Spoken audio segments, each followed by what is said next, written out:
Hi, Hi, beautiful beautiful people. people. Hello, everyone. Thank you so much for joining this conversation. I have YouTuber Lizzie Answers, which is so exciting. Hello, Lizzie. Hi, thanks for having me on here. Yes, of course. We do want to give you a trigger warning right off the bat. This conversation is going to get quite heavy, in some places quite dark. I've fully submitted to this not being monetized at all. We are going to talk Mhm. about sexual assault, pedophilia, the scandals that occurred in the church. So if any of that is triggering to you, please skip this video and go on to the next one. For anyone still here, we invite you into this conversation. It is going to be heavy. So we welcome all of your comments and questions, but please, if you can, do so in a kind way. I've obviously already been aware of Lizzie's videos and I've watched a bunch of them, and I always love your approach to things. But you popped up in my Twitter feed saying you were going to answer to my birth control video, which was a Mhm. response to Paul and Morgan. And I was sitting on the couch, like watching a movie with my partner, and I was like, oh, I'm about to get a taste of my own medicine. Like, because I've had response videos and I've had people passively aggressively talk about me without naming Uh-huh. me. Oh, and I've seen that a lot. Yeah, it's really weird because it's like you make response videos to them and then you'll yeah. make a video about them and then like a week later they'll make a video but not say your name. So everyone knows who they're responding to, but they just won't at you or won't even say your name. It's really cringy. So I don't know why people do that. I don't, yeah, it's funny to me. And I've told my audience that I always ask people for a private conversation. At a certain point, I've like thrown up my hands and been like, I'm not going to ask every time I make Yeah. a video. But everyone says no. And you're the first person that said I'm the yes. first person. That's so crazy. Yeah, I think the only other difficult quote unquote conversation I've had was with the Bethel leader that started the change movement at Bethel, Hmm. which is, I perceived as a conversion therapy sort of ministry. Mm. And I still essentially do see it that way. But her and I had a really civilized, beautiful conversation. And I was like, I want more of that, because we vehemently disagreed on that, but it was very civil and lovely. So I look Mm. forward to it. Yeah. So, for everyone watching, welcome. Thank you so much for being a part of this conversation. I wanted to kind of dive into Lizzie's history and why Catholicism resonates with her so deeply, because it is true, I am a former Catholic. Although, admittedly, I always call myself a casual Catholic because we were just the family that went on holidays and like very Okay. occasional, maybe occasional guilty Sundays or something.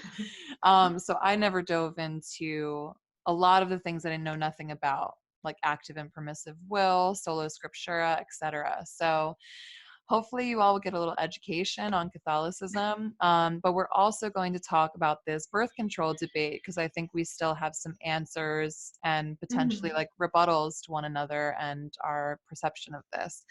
So let's get started. So I know that you went from Protestant to Catholic. Did you grow up Catholic? No. So I I'm mean, actually Protestant. yeah, Yeah. yeah. So I'm a missionaries kid. My parents were missionaries in St. Petersburg, Russia. So I lived there for the first part of my life, and I grew up my entire life in a Protestant denomination called Churches of Christ, which is an offshoot of Presbyterian. And we always joked that it's Baptist without the piano because we had a cappella worship as part of our church. Yeah. I absolutely loved growing up Christian. I don't ever remember not believing in God or not having a relationship with God. So it resonated with me my entire life. I went to a Christian college called Pepperdine that was also Churches of Christ. And while I was at Pepperdine, each summer, I spent the whole summer in Thailand teaching English with the Bible and doing missions work. So my plan after college was to permanently move to Thailand for like 3 to 5 years, maybe forever, and do missions work. But then I started doing more research into the early church, into the Orthodox Church and the Catholic Church, and kind of posting videos sharing about awe. Yeah. Sorry, babe. I was gonna grab you a bottle, but Anyways, so I started posting more Catholic videos on my YouTube channel, and I actually got fired from being a missionary, and I wasn't allowed to move to Thailand. So I had grown so close to this group of people. They were like family. So it was heartbreaking, and it still is, that I was kind of cut off from that community. So when you were putting up the videos on Catholicism, were you saying, hey, I'm a Catholic, or you were just No. expressing intrigue? I was making videos, like one of the ones was 10 lies Protestants believe about Catholics. And I Okay. would talk about how there's a lot of disunity in Protestantism, and that's why a lot of my atheist viewers don't want to become Christian, because they think the Bible is so hard to understand if there's like 30,000 interpretations of the Bible. So I wasn't at all saying I'm becoming Catholic. Like at that point, I thought I was going to move to Thailand and become Catholic in 3 or 4 years. So I Okay. was really strong in yeah, I Had pushed a it. I thought I timeline. would push it back. Yeah. Because I wanted to eventually, but I wanted to be a missionary first. So, Oh, yeah. Interesting. Wow. Okay. I mean, and I truly hate that this is the vibe of so many Protestant churches. It's like you say one, you have one question, you have one independent thought, mm, you risk losing your entire community. And this is mm, why people are so afraid to speak out and just raise their hand and be like, hey, I'm having cognitive dissonance about this thing that you're mm, telling me. Like, to not be given the permission and freedom to say that is not right and is not a true community and mm, is definitely not unconditional love. So I'm mm. sorry you experienced that because that must have been traumatizing.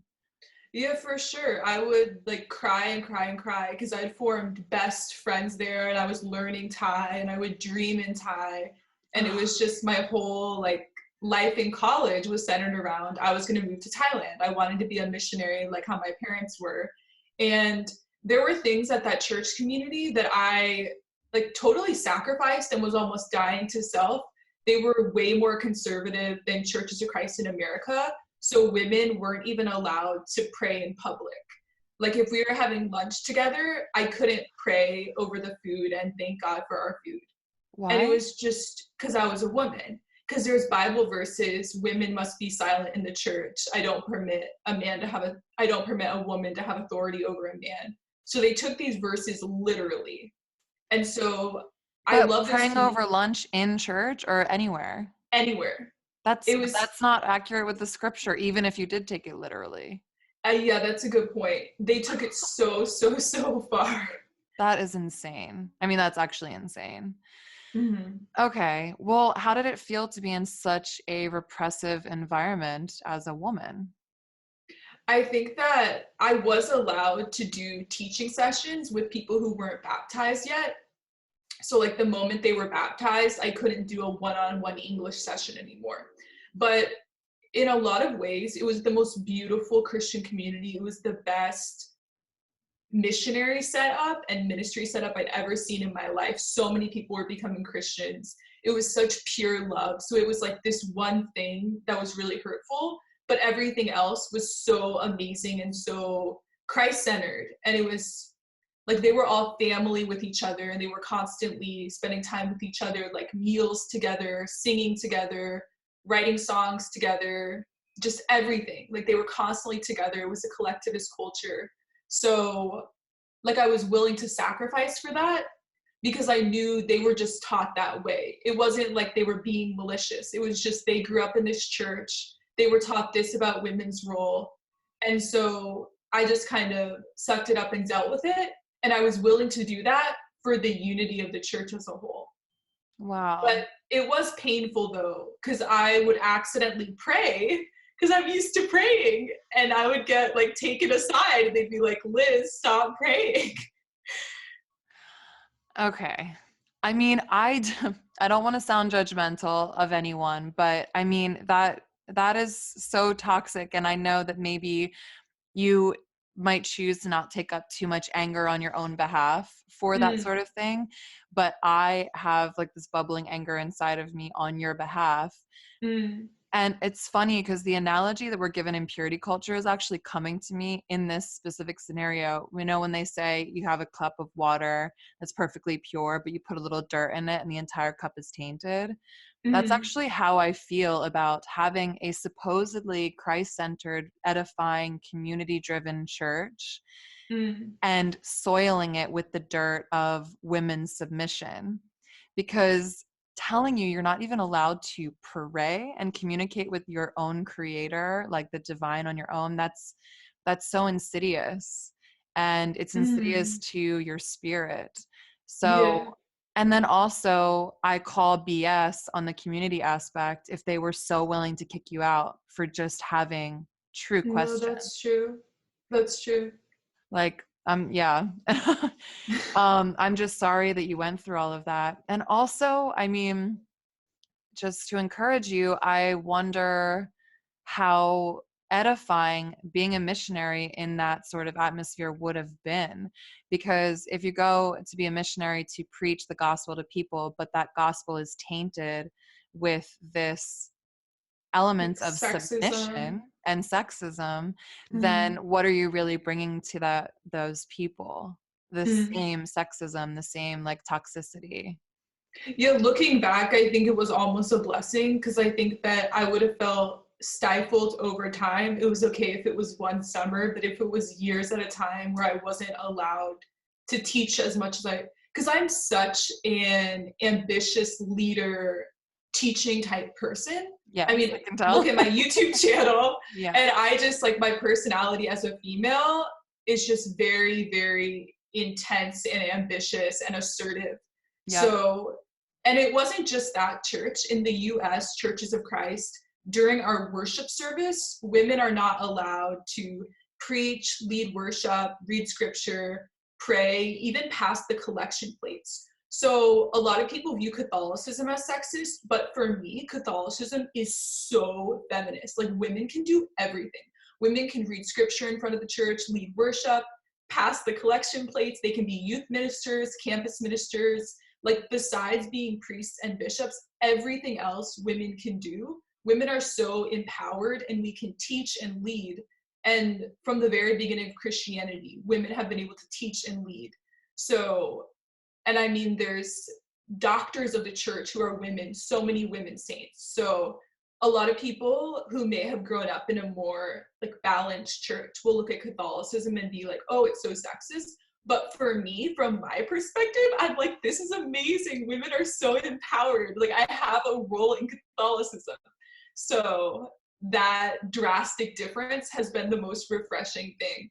I remember the first time I ever went to mass and I saw women in front like playing the piano for worship and going up and reading a Bible verse. I was like, wow, this is amazing. Oh my Because gosh. from my experience, it was just such a dichotomy. Wow. I mean, that is wild. And I am not like a feminist in hating on men or bashing anything or like Mm, being super angry about stuff. Like, that's not my mm, vibe. But I just do have to ask the question that I could see coming through in the comment section, which is like, were you not then just like a gorilla that was in a cage and now you're a gorilla that's in like a larger sanctuary with a lot of yeah, grass, but you're still, you're still limited yeah, in yeah, some yeah. way because, and you can still enjoy and thrive and like, thank Mm-mm. God. I'm so happy to hear that.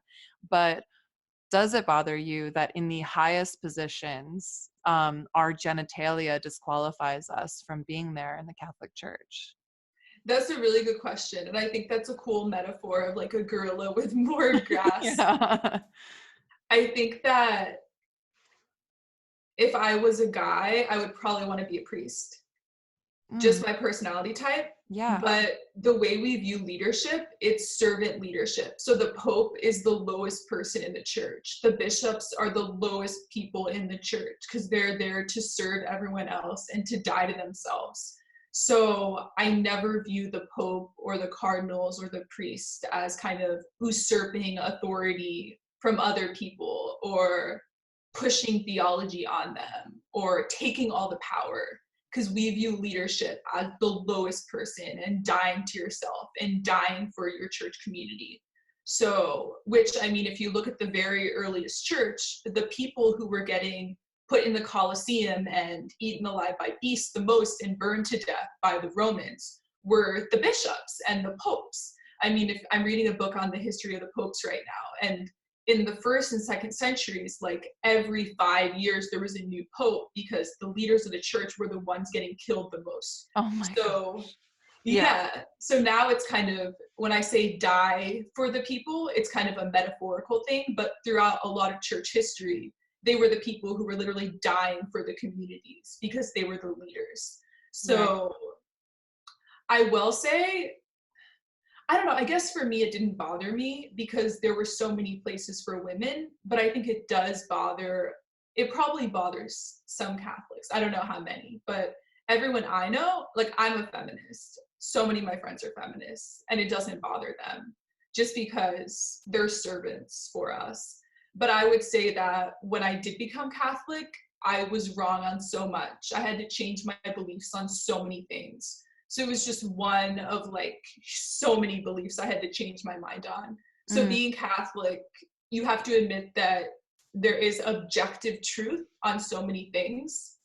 And we're going to have extreme disunity in the church. We're going to have 30,000 different churches within Christianity Yeah. if enough people don't just die to themselves and admit, I'm wrong on this one thing. Interesting.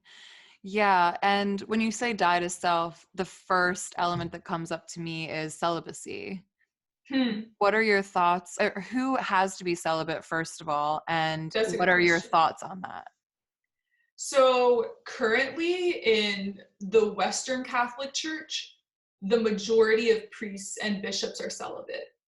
But there's the Eastern rite of the church, so Maronite, Byzantine, there's different Eastern rites, and their priests are married. So once you become a priest, you can't get married, but you can be married before becoming a priest. Okay. Does that Yeah. make I sense? In think I the did know Eastern that. church. Yes. Okay. Yeah, and still in the Orthodox Church today.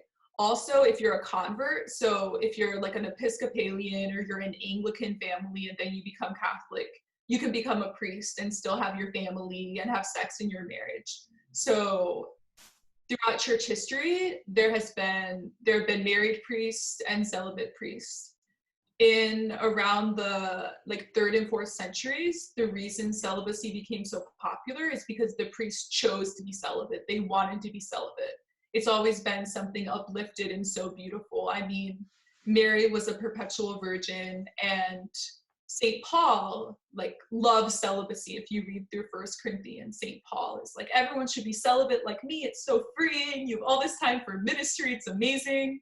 So I think that it's biblical, it's something that they chose, but it's not something that's a mandate on the whole church. Like marriage is beautiful, marriage is amazing, celibacy is beautiful, celibacy is amazing. So it's not a dichotomy at all.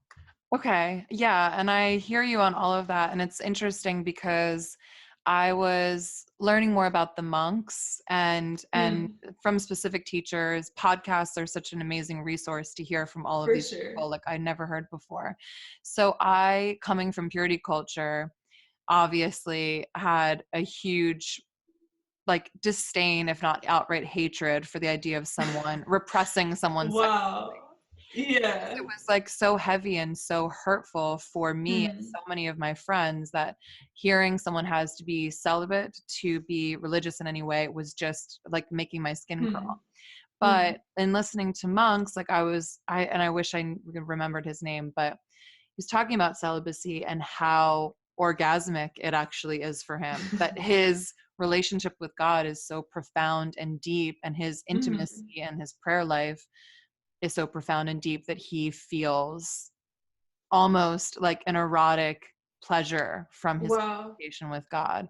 And I actually relate to that because when I get deep into prayer, it feels like I've been drinking wine. Like I get actually intoxicated by prayer. That's so And cool. yeah, so I'm like, I could see that shifting to eroticism. And that's why I don't even push back too much on people talking about masturbating and prayer, which is something that felt so blasphemous to me. And Mm, but at the same time, when I think about what these people are saying about their celibacy and, comparing these two to erotic experiences, I'm like, well, the divine is very much so in our sexuality, like ingrained in mm, there. And I could see it all flowing together. But that said, I also had heard in the past that the reason that celibacy became something that wasn't just a personal choice for leaderships like priests, it mm, was really because they wanted the inheritance of dead priests to not go to families. They wanted it to go directly back into the church, mm, and that it was about the accumulation of wealth. And mm, obviously, mm, if you look at the Vatican, I haven't been to the Vatican, but even just being in Italy and Venice, seeing the insane amount of wealth that the Catholic Church obviously had and still continues to have, I have to wonder, money is a very corruptive power. mm. So it's like, is money involved in that celibacy call? Or, are there some people that are corrupted in that, or some people that are doing it out of their heart? You know what I Mm. mean? Well, currently a lot of priests and religious life take vows of poverty. So they, like some priests in religious orders aren't even allowed to own cars. They don't even have access to their own banks. Like Jesuits, for example, they make a lot of money. A lot of them are professors or scholars, but all of their paycheck goes to the religious order. So when it Right. comes to wanting to be rich now, I think that that's not a thing, but I definitely will agree with you that there's been so much corruption throughout church history. I mean, a lot of Christians are human and can become evil and corrupt. Yeah. So, absolutely, that makes sense with what you're saying. There's also this concept of priests specifically being married to their congregations. Just like in Ephesians, it talks about how Jesus is the bridegroom and the church is the bride. So, it's the idea of priests being married to their congregation, which I think is so beautiful that all of their time can be spent with their parish community. I think it's beautiful. Well, yeah, but I totally understand what you're saying about the individuals themselves taking vows of Mm-hmm. poverty, but then their money is still going back to the order. So I'm talking more about like the corruptive power of the Hmm. highest of the order, that someone with a pure heart could come in with a poverty spirit, that's good, Mm-hmm. but then the corruption at the top.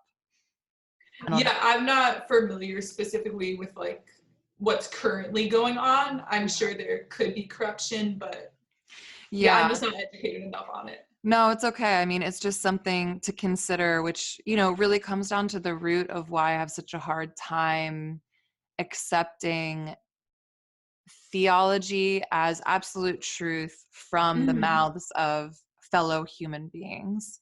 Mm-hmm. And I know I'm just a human being, obviously, but I really do believe in the Holy Spirit and our Mm-hmm. direct connection there. So I'm going to get into that more later. But I think also, just while we're on the uncomfortable topics of controversy, let's just lean into the ultimate, which is celibacy potentially leading to all of the scandals that have happened in church and the Mm-hmm. terrible way the Catholic Church has addressed that. And I imagine this is a subject that you is not like a fun to address, but I just know in talking to a Catholic, so many Mm-hmm. people are going to be like, why didn't you ask her about the Oh, pedophilia? And absolutely. it's like, Yeah. okay, so let's just talk about it. And I think you already definitely addressed it by just saying that people are fallible, and obviously Mm-hmm. calling And yourself a evil. Christian, evil, yeah, even, and calling yourself this title of a priest or whatever doesn't make you a holy person. It just Mm-hmm. makes you a person that called yourself a priest. Mm-hmm. So that's not surprising. But what is, I think, so awful and shocking is the management of those Mm-hmm. grave, grave crimes that occurred. Yeah.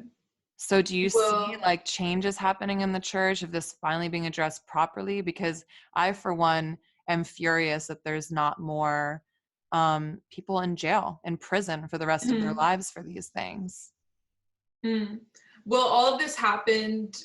I mean, it came out originally in like 2000, 2001, way before I became Catholic. So I wasn't aware of it going in, but not last summer, but the summer before, the Pennsylvania report came out. You're probably familiar with it. Yeah. So I began doing intensive research into it. And the United States Conference of Catholic Bishops, on their website, they did independent reports. So they paid another organization to do independent reports of the entire sex abuse crisis. There's so many aspects of this, but the first thing is that a lot of people don't know this, but the sex abuse crisis was the absolute worst in the 1960s and 70s. So it was increasing until the 1980s. And then it spiked down in the 1980s, all the cases.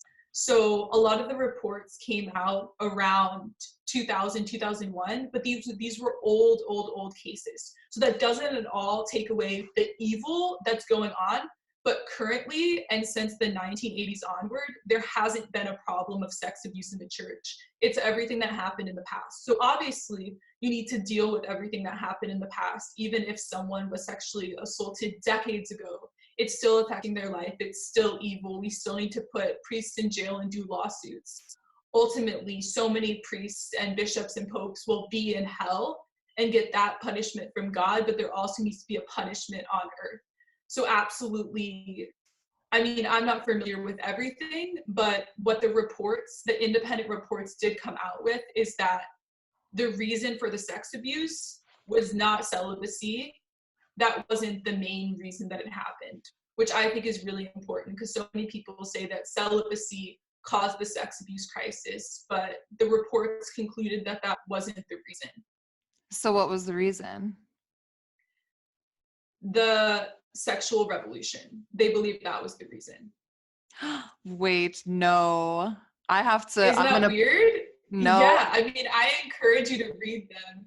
no, please tell me more about this because I am going to push back on that so hard, I think, but I want to hear You're gonna push what you back mean on it by so that. hard. Yes. So Okay. there are two 200-page reports on the United States Conference of Catholic Bishops websites, and is it possible to have them linked below? Yeah, of course. Okay, and also is it possible to link below my video where I talked about this? Yeah, Because sure. I went more in depth into it. I think this is such a complicated issue, and I'm probably not the best person to deal with it. One of my favorite Catholic bishops, Bishop Barron, he's on the internet, and he wrote an entire book talking about this. So if anyone really wants to research it in depth, I'm probably not the best person to talk about it. That's But okay. Yeah. within these reports, a lot of people said that the reason for it is celibacy. And my main issue with that is that if someone is married, if a man is married to his wife and they're having sex in the marriage, do you really think that someone who would be willing to sexually rape a child or a teenager, do you think that same person wouldn't rape their wife in marriage? If you're that evil of a person, it just seems like taking that person and having them marry someone isn't going to take away the problem. If you're willing to rape someone, would you Well, really be better in marriage? the issue is that pedophilia is a very specific sexual dysfunction. Pedophilia also wasn't the problem. Well, So I'm the just saying, vast majority of cases were on prepubescent boys who were like 16 to 18. So pedophilia also wasn't the problem. It oh, wasn't celibacy and it wasn't even pedophilia, which is shocking. but that would be in the statutory rape category. Like, what age does it Mhm. transfer from pedophilia into statutory rape?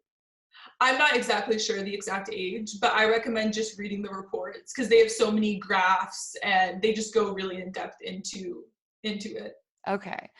So I'm just going to push back on the argument that if someone is not willing to rape their wife in marriage, that would be a sign that they wouldn't go outside of their house and do the same. First of all, I've watched so many serial killer documentaries and stuff, which Okay. I do not recommend. It's a very dark path to go down. Okay.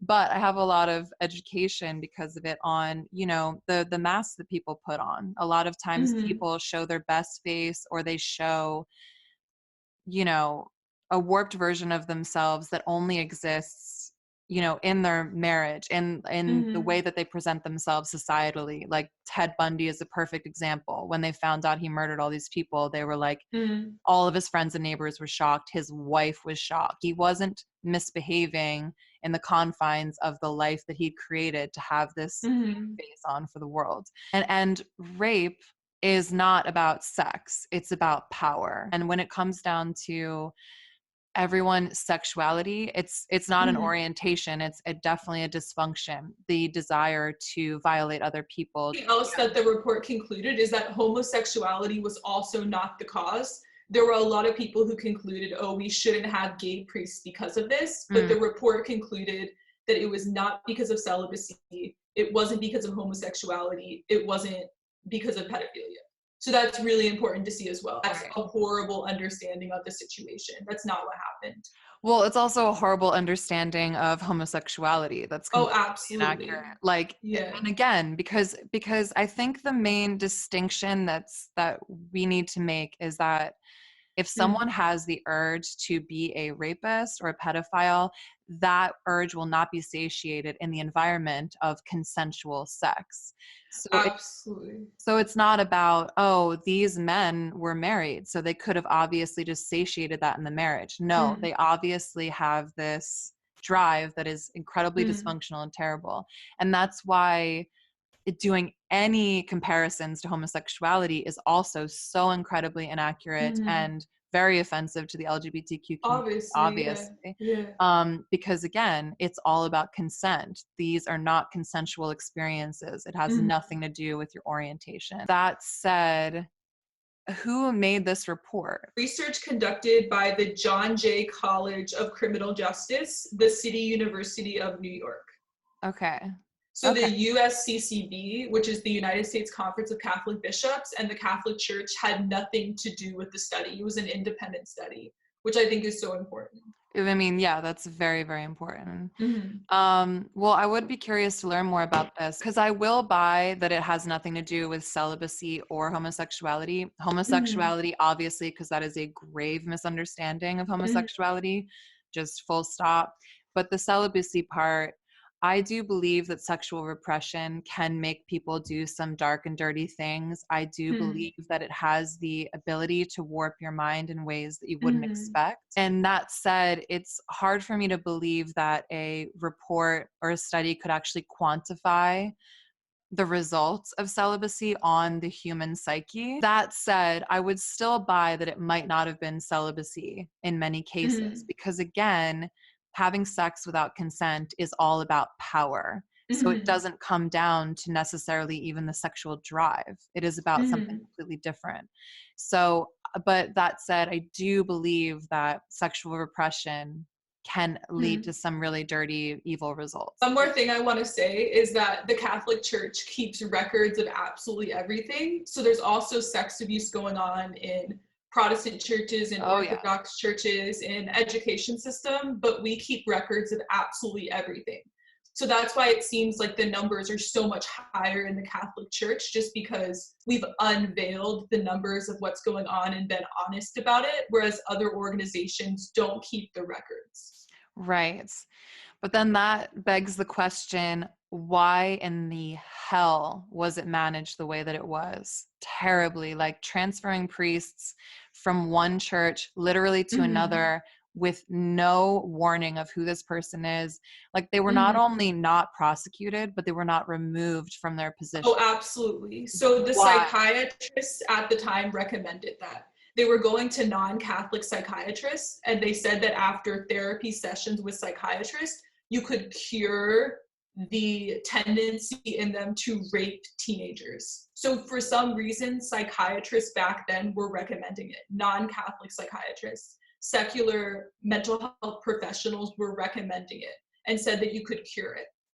So that's insane. I don't know how possibly they could be saying that. I would believe that too because the sex education and our understanding of sex has been so Mhm. limited for so many generations, and that is very Mhm. much so true in secular culture as much as Yeah. religious culture.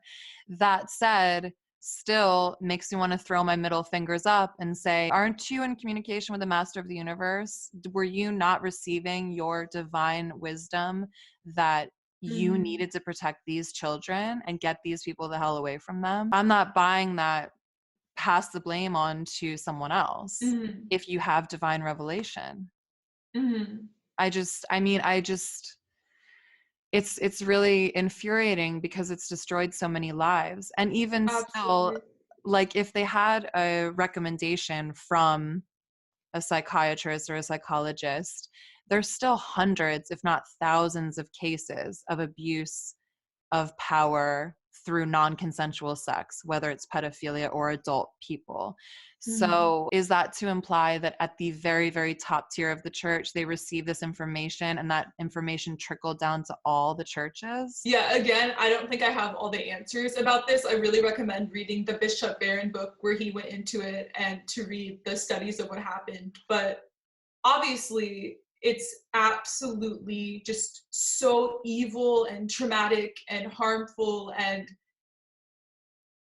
2 summers ago, when the Pennsylvania report came out, it was hundreds of pages. There were so many details of what happened. And I remember myself and so many of the Catholics in my life just like crying and crying and crying and getting physically sick and not even being able to process that a church could do this to so many children. And exactly, it's like if the priest had just been immediately removed, dozens of lives would not have been harmed and affected by it. Like Thousands. that, exactly. But I'm talking about like with one priest individually, like Oh, yeah, because, yeah, yeah. but overall, like thousands of children and teenagers would not have been raped and sexually assaulted and affected by it. So it's just impossible to understand why you think that if one time someone raped someone, why would you keep them as a priest? You know, they should Yeah. have been automatically defrocked and not allowed to be a priest anymore. So coming into all of this, it was just, this was actually in 2018. I was confirmed in March, and then I think in June or July, the Pennsylvania report came out. Oh, wow. And it was crazy that I was just a newly Catholic and suddenly all of this evil information is coming out. And I was suddenly almost a leader because of my YouTube channel and having to talk about this and help explain it to people. And I think the best thing that I did was just explain that homosexuality was not the cause, celibacy was not the cause, but especially homosexuality, because I think that there's so much Yeah. stigma surrounding it. And it's so important to say that being gay is not the cause. You're not more likely to rape someone because you are gay, obviously. And it's horrific that anyone thinks that and is spreading that message. And I mean, I deeply appreciate that you as a Catholic used your voice to say that that's inaccurate, because that is so mhm. important. Mhm. Yeah. And currently today, I believe the Catholic Church is the safest place for children because we have put so many things in place for this to never happen again. Every single person who works for the church, who leads worship in church, who reads scripture in front of the church, who's a Eucharistic minister, has to go through this like hours long class called Protecting God's Children, where Mm. we learn about all the signs of a pedophile, of someone raping someone and how to report it. And like I cried so much during the class because they shared so many personal stories and we had to talk about it in depth. And there's so many rules where a child is never allowed to be alone with one adult. There always have to be two adults. And in any Catholic event, the doors are always locked. Unless you're currently using a room, the doors are locked. So there's no way to be alone with a child. So there's just so many rules now that have been put into place.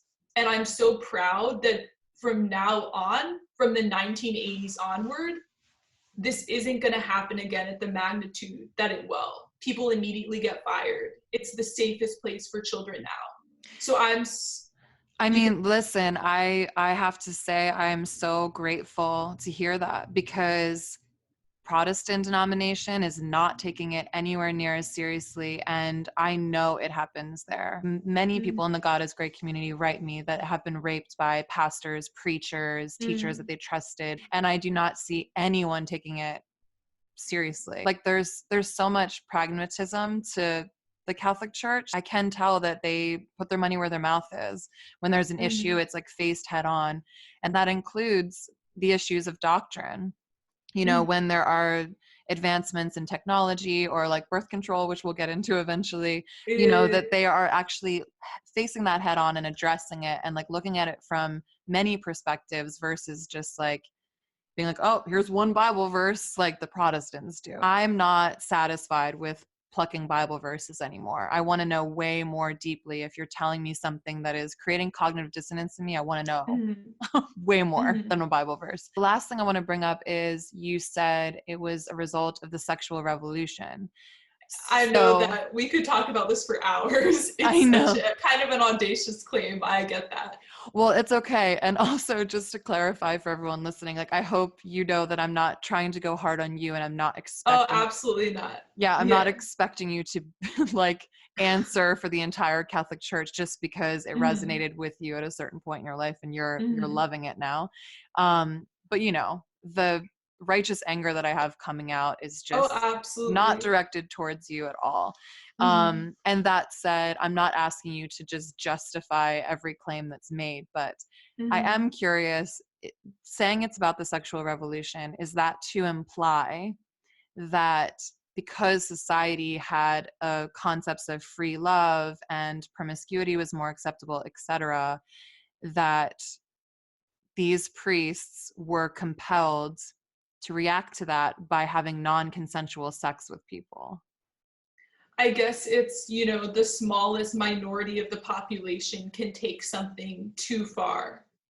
It's Right. kind of like how a lot of people, I don't know if this is a good analogy at all, but people will say that, I guess maybe don't include this in the video. I was going to say people think that video games or having more guns available, it doesn't necessarily, that's not the reason for shootings, but violent video games and being able to access more like automatic weapons will lead to more shootings. That doesn't mean that video games are inherently wrong or guns are inherently wrong. Although, me personally, I'm very liberal and I wish we had a lot more gun regulations. But the sexual revolution, there's this minority of people who take unrestrained sex way too far, too evil. And then there's this minority of people who take automatic weapons being easily accessible, and they take that way too far and cause these horrific slaughterings and shootings. So I think that could be an analogy where there's this minority of people who take it too far and take it to commit evil. No, I love that analogy, and I think it's Okay. applicable if you don't mind me including it. Like, Yeah, I yeah, don't think you said anything yeah. wrong. Okay. Um, but I think I push back on this so hard because I feel in the church, we have so often like correlated sin and evil to quote culture, and Mhm. sexual revolution is a part of the culture, something that was happening. I obviously, I was very promiscuous at a time. I don't live that way anymore. I've made a lot of conclusions on that in my own, and most of them are just around, the respect and a love and adoration I have for other Mhm. people, and not wanting to objectify them sexually, or diminish someone to a sexual object for my pleasure. Mhm. That said, it's like sexual revolution, no holds bar, sex with everybody, hookup culture, etc. I'm not about that life. And like, I would love to steer Yeah. people away from it as much as possible because Mhm. I know that there's pain in that. It's like there's a lot of pain in purity culture, but there's also a lot of pain in hookup culture. And I will Mhm. address that 100%. Mhm. But that said, I think too often the church will take what I see as just an opportunity for them to create like more stigma or shame around Mhm. sexuality and being free with your sexuality. That's why I hesitate to just let that slide as like, oh yeah, that sounds right. Because the comparison you're making with guns and everything is, it's like, it's true. Sex, like nothing else, has the most incredible power to do absolute good or absolute evil. Like you can have heaven touching earth, making love with somebody that God is like dwelling in both of you and it's Mhm. beautiful, or Mhm. you can irreparably damage someone's soul. And Mhm. the dichotomy of that is just amazing. It's like two sides of the Yeah, it's spectrum. insane.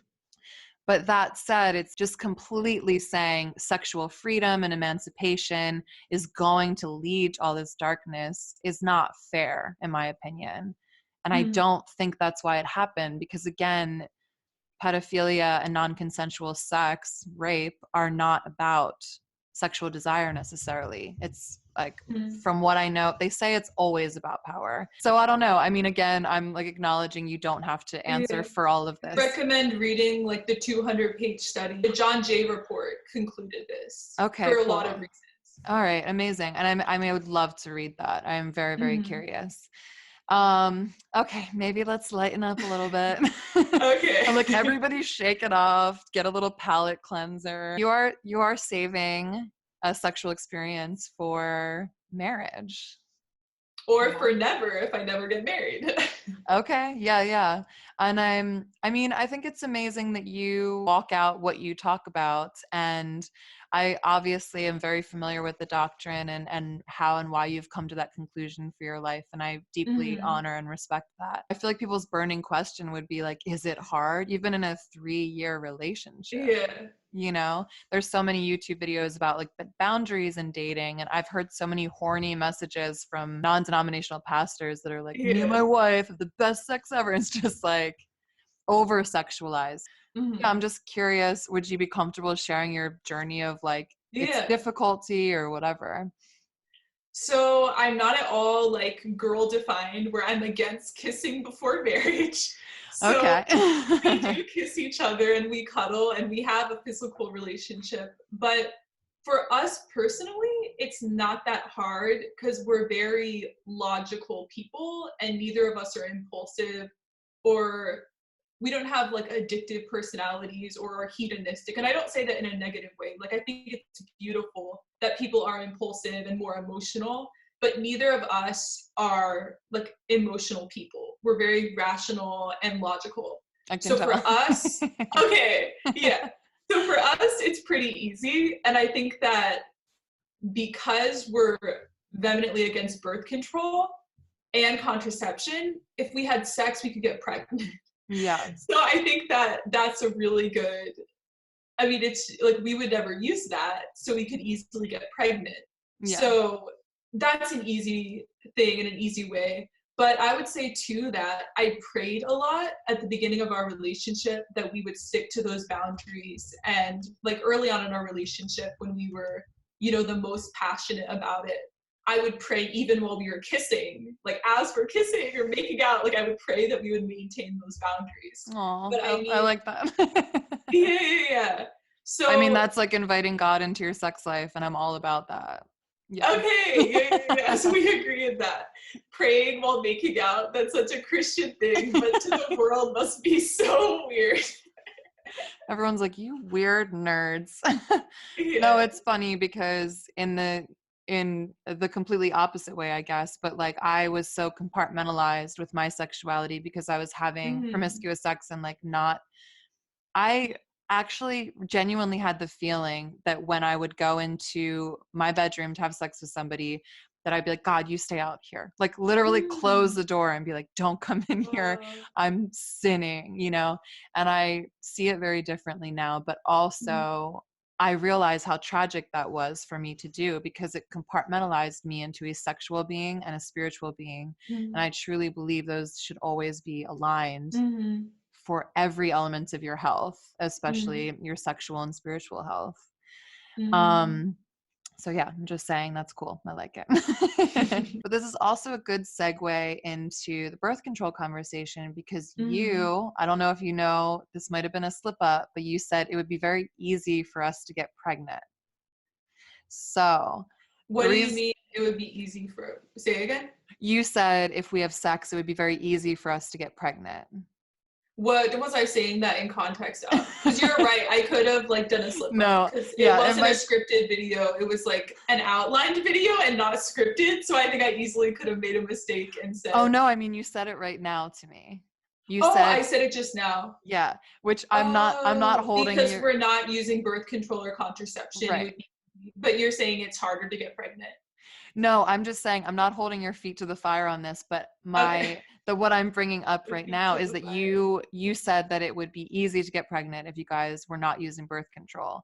And I only say that to kind of segue into it to be like, yes, that's the anxiety that people have when they're having Mm, sex without birth control. mm, And if the anxiety you feel about having a baby is not just casual, it's not just like Oh, that would be kind of difficult. Like, I felt casually afraid of getting pregnant, which is Mm. why I wasn't using birth control and I was being stupid and now I have a baby.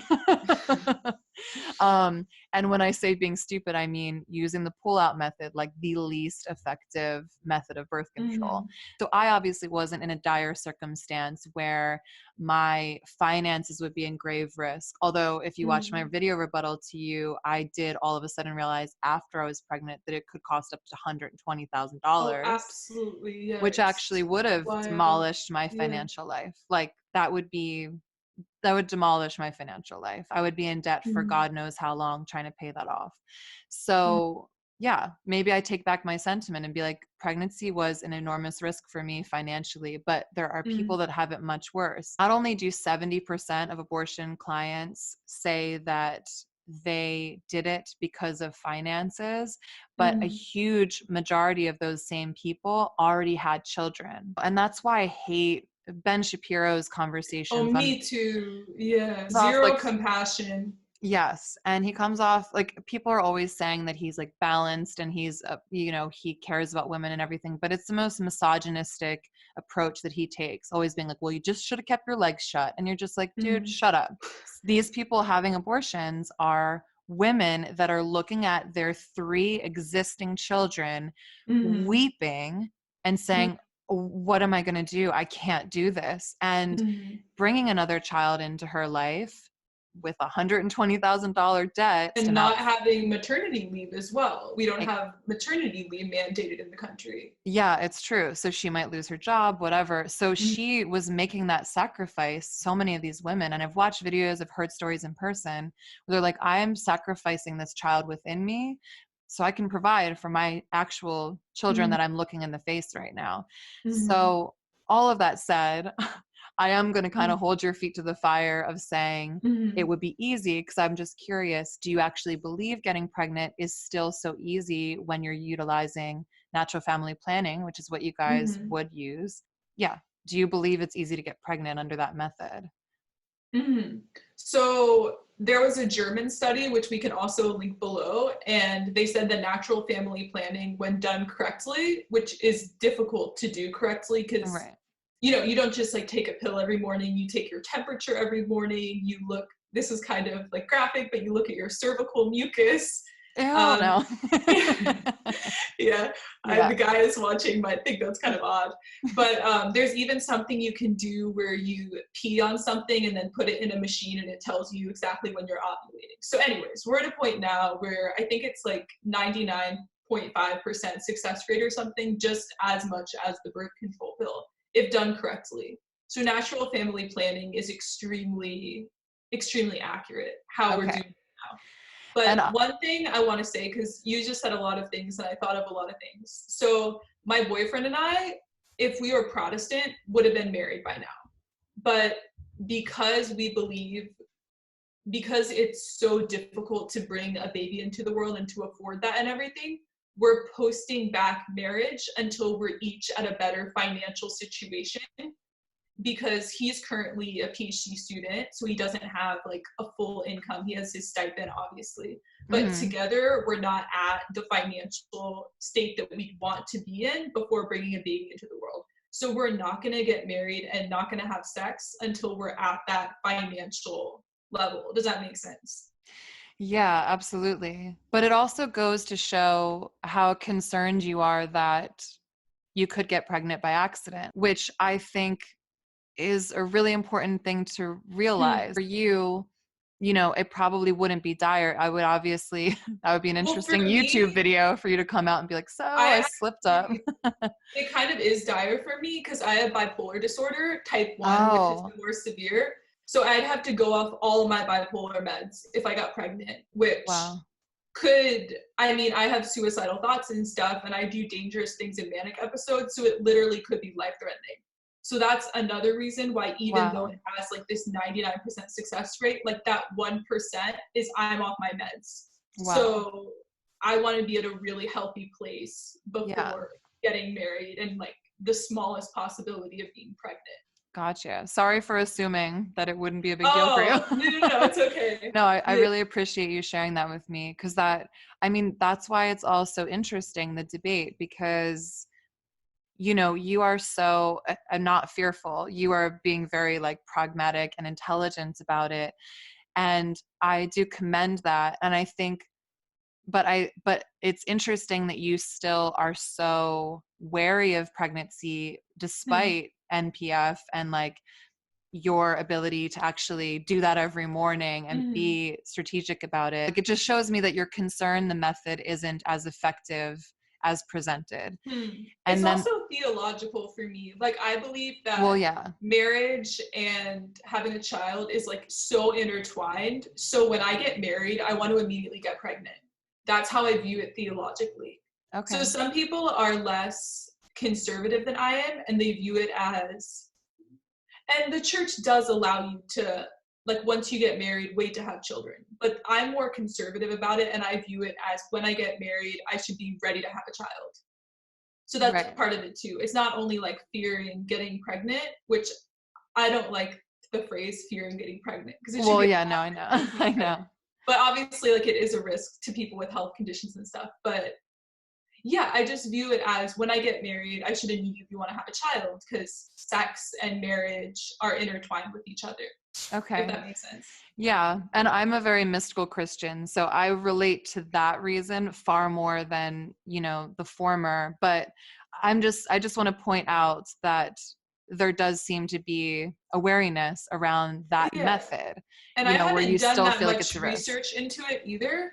Because when you get married, it's like this big deal in Catholicism. You have to do like marriage sessions with your priest and go on retreats and do like 2 months of NFP classes. So Oh, probably wow. the more I'd learn about it, I would be less wary. So I love that you're saying that they offer these comprehensive courses on natural family Mhm. planning and how to do it. That's amazing. It's mandatory. That's amazing. Education is incredibly empowering. Sexual education within the church that's actually fact-based is Mhm. incredible. I love hearing that. However, I think the biggest pushback and my problem with the doctrinal belief and telling the whole world, just, you know, blanket statement, we the Catholic Church are against birth control, natural family Mhm. planning is the only way, that people that are not as resourceful, I don't want to say intelligent, but, you know, don't they're more ignorant, they don't have access to the information that you have, Mhm. or they're just doing their life. They're living their life. They have kids Mhm. already. They're running around the house and they just want to have sex with their husband every once in a while. Yeah. And, you know, and they forget to take their temperature. They don't even know exactly how it works. All they know is I'm not allowed to use birth control. I'm not allowed to use Mhm. condoms. My problem is saying we're against birth control could play to the highest denominator of people that are really engrossed in the church, that are going to have access to this MPF Mhm. course. And it will work out beautifully for those people. Mhm. But by the time it trickles down to the casual Catholic that Mhm. just heard the Pope say we're against this and then translates that to like, now I'm not using any form of protection, I don't know about Mhm. NPF, NFP, that by could the way. lead to really, really dire Yeah. circumstances again for people. And I also am just like, why do you care? Men, Why do you care? like the fathers of the church, and I think this is the thing that I was said was going to be Uh-huh. our main disagreement. I am not about listening to this group of men that I've never met, that have never met me, tell Mhm. me what is right for my body, my sexuality, and my Mhm. reproduction. And I'm not saying that in the feminist way of like, hooray, abortions. I'm saying it in the way of like, am I not capable of being still with the Holy Spirit and in my own Mhm. intuition and my own communication, figure out what's best for me Mm. and just live accordingly? Why do you have to be in my sex life to this degree? Mm. Mm. Well, to respond to one of your earlier points, I want to be clear about the NFP. So, if you get married, if you have a Catholic wedding, you have to take the NFP course. So, I understand there are some people who won't do the NFP right, but they've taken those courses. And I have subscribers all around the world.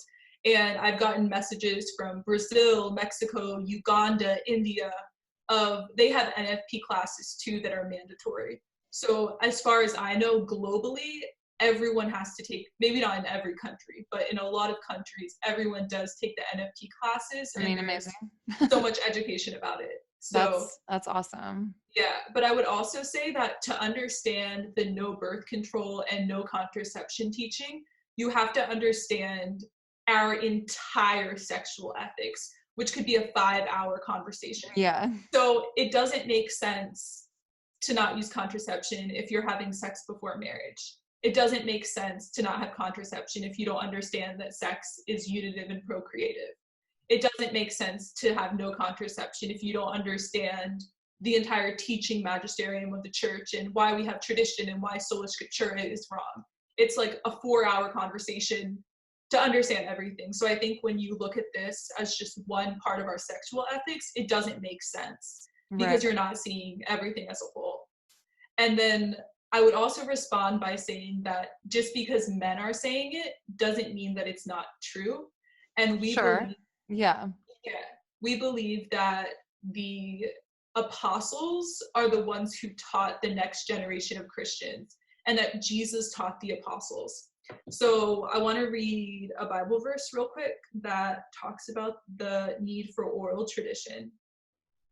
So this is from 2 Thessalonians 2:15. So this is St. Paul talking, and he says, "Brothers and sisters, stand firm and hold fast to the traditions that you were taught by us, either by word of mouth or by our letter." So he's commanding them to go by teachings that were said orally. And this is in the Bible. So we believe that the apostles taught the next generation of Christians and that Jesus taught the apostles. So it's not just like Tertullian in the 2nd century coming up with something, but we believe that it traces back to Jesus and that it was passed down from there.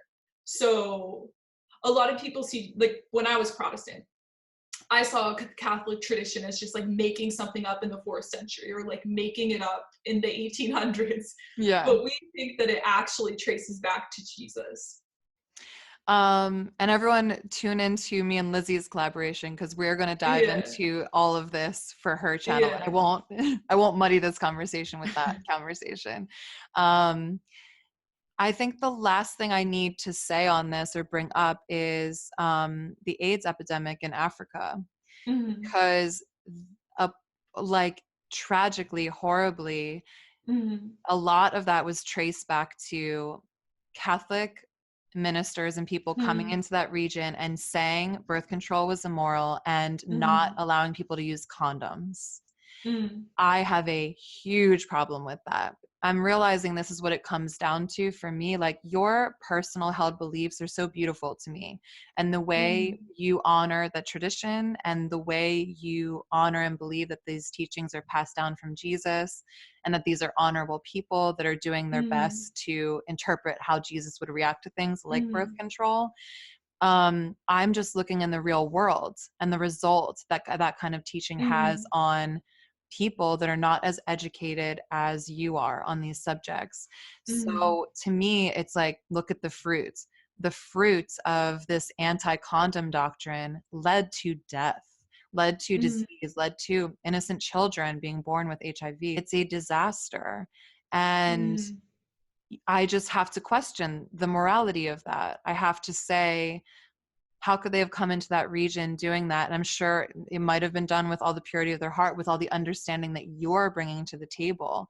But when you offer it to the masses and it gets trickled down, it comes down to people being like, oh, God doesn't want me to use a condom, so I'm not going to. And this is where we Yeah. are.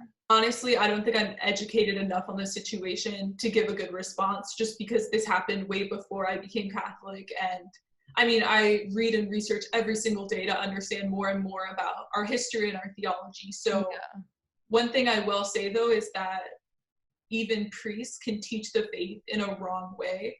So like I said, you need to have a 4-hour conversation to explain, to put contraception into context. Maybe they didn't have that 4-hour conversation. No. And that's why it led to that.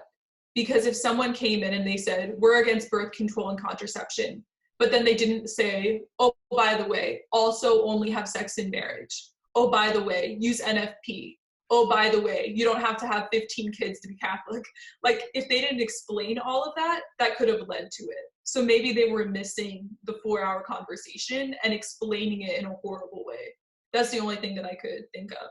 I mean, yeah, I completely agree. That's what I'm saying. It's like the trickle down of that doctrine has If been it's not incredibly explained harmful. well, Yeah. yeah, So it's like the doctrinal it's belief. complicated. It is. And I have this like dream of meeting the current pope, actually. Really? Yeah, What would you say to him? Would you ask him a question? I would ask him a million questions. I have a magnet of him on my fridge, and it's like I'm like, want to meet you one day, sir. I'm sure it's not sir. um, but yeah, I think it's something that needs to be addressed. Like maybe something that's like, if you are deeply entrenched and you know exactly what we're talking about, Mm-hmm. take on this doctrinal principle. Mm-hmm. But when you're going out into the world, spreading it to the masses, maybe shut up about that, because when Mm-hmm. given on a mass scale, when it trickles down, the message is not received properly at all. And it's dangerous and leads to death. Yeah, I agree that you have to explain the 4-hour version. And I think that it's horrible catechesis when that doesn't happen. In the US, 90% of Catholics use contraception. So clearly, we're not doing a good job teaching about birth control and contraception when this many people That's so disagree with it. funny. So, That's really funny. can I actually add one more thing about birth control? Yeah, for sure. Okay. So, we talked before about the sexual revolution, and I think that one of the main results of the sexual revolution and of a birth control culture is that, and I don't want to be insensitive to you at all, because I think that you having a baby and your partner and you are raising, is it a her or a him, or A do you him. not? Okay. You and your partner have a beautiful, healthy relationship and you're raising him together, but because of the sexual revolution, a lot of people are having children outside of marriage and the relationship doesn't work out, and Yeah. the child is growing up without both of their biological parents. And 1 in 4 children in the US don't have their father as a part of their life and are not getting to grow up in a home with the father, which is heartbreaking. And so I think the Catholic Church's intention of only having sex in marriage and viewing birth control as not an option, like how I talked about my boyfriend and I, like we could get pregnant. So having birth control there as an option, it's tempting for people to have sex outside of marriage, and it's tempting for them to view sex as only being about the unity of the relationship, only about bonding, and not also about having children. And Mm. so I think we're trying to create a society where children are raised by both of their biological parents and they're born into homes of couples who are ready to have a baby, whether that is emotionally, financially, or the strength in their relationship. So it's all about the children and wanting the children to have a healthy way of growing up. So, and I'm not at all saying that if you are a single parent or if you're not married, that you can't raise a child in a healthy way. Obviously, you can. Like, so many children growing up, their parents are divorced, or so many single moms or single dads are doing an amazing job raising their children. But I think that ideally, it's so amazing to grow up with both of your biological parents as part of your life. So I don't know, does that make sense? I think No, that, that's beautifully said. And I'm glad that you wrapped it up by saying that, because okay. at the top of our conversation, a lot of my deeply held beliefs or biases about the Catholic Church was that they have a repressive sexual ethic Mm-hmm. because of their feelings on celibacy and birth control. But you just describing that and explaining it actually is beautiful and makes me feel like the leadership isn't just this corruptive power. And I think Mm-hmm. that bias comes a lot from my experience. I do feel that the sexual ethic, quote unquote, of evangelical Christianity is incredibly repressive. And it's toxic. We don't know why we're doing it. We don't know for what part. We're just like, I guess I'm saving myself. I don't know why I'm doing this. Like, it's not as deep. It's not as beautiful. And it's definitely not child based. Like you're saying, like that's Mm-hmm. a very logical, beautiful explanation for why Mm-hmm. faith-based people would actually view sex that way and want it to be kept Mm-hmm. within marriage, because of exactly everything you just said. And I'm glad that obviously you offered the distinction that you honor and celebrate single parents and parents that are in different Mhm. situations, because that does not mean you're just totally screwed or your child's going to be awful. Yeah, It's just, obviously. I have a million more questions I could ask you. I had so Yeah. much fun with this conversation, and I wasn't expecting it to get so heavy, but I'm glad that it did, because I know Catholic Church has a very bad rap for these reasons. And I Mhm. obviously was incredibly bothered by their mishandling of scandal, and also, the result of this doctrine about birth control. Mhm. So your clarity on it was really great. And I'd love to hear from you all in the comment section what you're thinking of this video. Be freaking nice. I don't want to see any negativity about Lizzie and her beliefs. Like, if you have a dissenting idea, or like you have friction with what she's saying, you can frame it in a kind way. Trust me, I Mhm. do it in life. Lizzie does it in her life, and it's possible. You'll feel better about yourself, and we might actually answer your question because it's like framed in a kind, inviting way. I challenge you all to do that with these challenging topics. All right, well, thank you so much. This was such a wonderful conversation, Lizzie. How can everybody find you on social media, etc.? So my Instagram and Twitter are my first and my last name, Lizzie Reezay, Lizziereezay. And Perfect. my YouTube channel is Lizzie's Answers. We love you We love you all. all. God bless.